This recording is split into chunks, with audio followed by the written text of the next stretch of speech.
Hi friends, ఎలా ఉన్నారు అందరూ?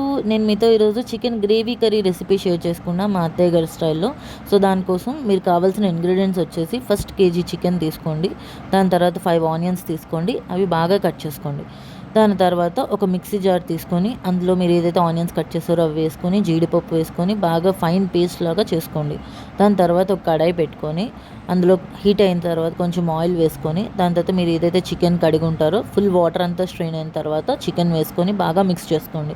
దాని తర్వాత మూత పెట్టుకొని ఒక 10 నిమిషాల వరకు మగ్గనివ్వండి. దాని తర్వాత మూత తీసేసి కొంచెం వాటర్ ఏదైతే ఉంటుందో అది ఇంకిపోయిన తర్వాత మీరు ఉప్పు, కారం, ధనియాల పొడి, జీలకర్ర పొడి, గరం మసాలా, చికెన్ మసాలా ఇవన్నీ వేసుకొని ఒక పక్కన ఉంచుకోండి. దాని తర్వాత కడాయి పెట్టుకొని మీరు ఏదైతే ఆనియన్ పేస్ట్, కాజు పేస్ట్ చేసి ఉంటారో అది వేసుకోండి. దాని తర్వాత అల్లం తెల్లుల్లి వేసుకోండి. పచ్చి వాసన పోయేంత వరకు కొంచెం మగ్గనివ్వండి. ఒక మూత పెట్టుకొని ఒక పావు గంట సేపు మగ్గిన తర్వాత మీరు ఏదైతే గరం మసాలా దినుసులని పక్కన తీసుకున్నారో అవి వేసుకోండి. వేసుకొని బాగా మిక్స్ చేసుకోండి. దాని తర్వాత మళ్ళీ మూత పెట్టుకోండి.